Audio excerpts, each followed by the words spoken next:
কোথায় পাবো? এখন এই চাল প্যাকেট থেকেই নেবো না। এইভাবে রান্না করলে তো হবে না। আমি চাল আনছি, আমি সবকিছু করছি, তুমি যদি এখন আমরা না খেয়ে রয়েছি সেগুলো না দেখে মেয়েকে খাওয়া প্রতিদিন, তাহলে এইভাবে হবে না। তোমার মেয়ে ক্যামেরা অন করে প্রতিদিন উল্টোপাল্টা বলবে, আর তুমি ওপরে গিয়ে রান্না করে তাকে যত্ন করে খেতে দেবা, তাহলে আমরা এই বাড়ির মানুষ না তো। আর মানুষের সবসময় আমাদের গালাগালি দিচ্ছে, উল্টোপাল্টা বলছে তোমার মেয়ের জন্য।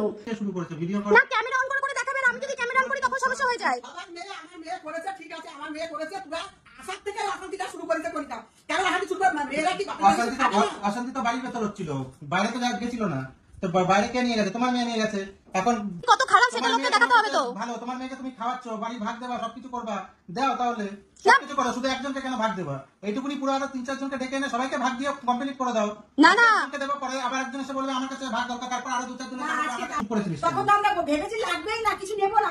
তখন তো ভেবেছিস, তাহলে এখন কেন কথা বলছিস? এখন আমি এবারে ভাগ দেবো না, আর আমি ভাগ দিলে আমি এই বাড়ি থাকবো। তো বন্ধুরা, কণিকার বাড়িতে খুবই অশান্তি হচ্ছে। তার শাশুড়ি ননদ তাকে খুবই জ্বালাচ্ছে, কারণ সে কষ্ট, তোমরা সবাই দেখেছো সে কত কষ্ট করে বাড়িটা বানিয়েছে, তা সত্ত্বেও কিন্তু সেই বাড়ি ননদও বলছে যে এখন নাকি ওটা ভাগ নেবে, আর আরো যা আছে তো তারাও সবাই বলছে যে একে একে সবাই ভাগ নেবে। তো ও কেন দিতে যাবে? কষ্ট করে বাড়িটা বানিয়েছে যেহেতু, তো সে নিয়ে খুব